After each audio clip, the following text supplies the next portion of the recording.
Another church, another community left dealing with the rising cost of lead theft in our county.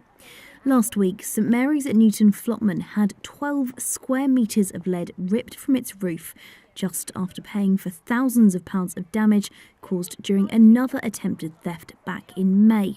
Reverend Canon Sally Gaze was alerted after dog walkers spotted the damage, and she says she's gutted. And you don't like to think that people are so thoughtless as to do something like this that has such an impact, a negative impact on a village like ours. We're hopeful that we should be able to carry on, but obviously it's going to affect things like heating. It's going to make the church colder until we can get it repaired, and then there's the whole hassle of having to, apply for the insurance and all that kind of thing. And it's not an isolated incident. On the same night, thieves also struck in Ashwellthorpe, and then over the weekend at this church, St Margaret's at Hempnall, all within a 10-mile radius.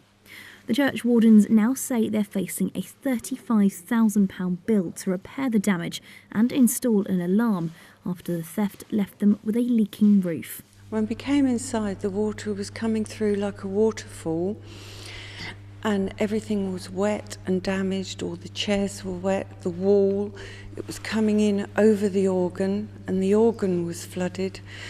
It was shocking, absolutely shocking, because you walk into that and then you think, what has happened? What have people done? Yeah, absolute shock and horror. It's a problem police are taking seriously.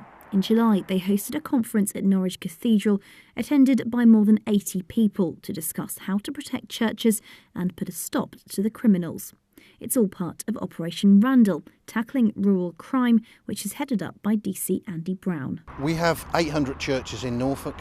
We have approximately 200 that got a lead on the roof, and we've had 3 lead thefts in the last 2 weeks, so that will always look as if that's a huge epidemic.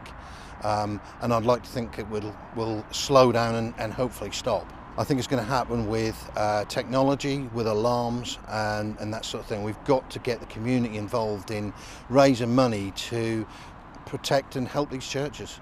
So for St Mary's and St Margaret's, the challenge now is how to pay for the damage. But with their busiest season fast approaching, it could be a very cold Christmas.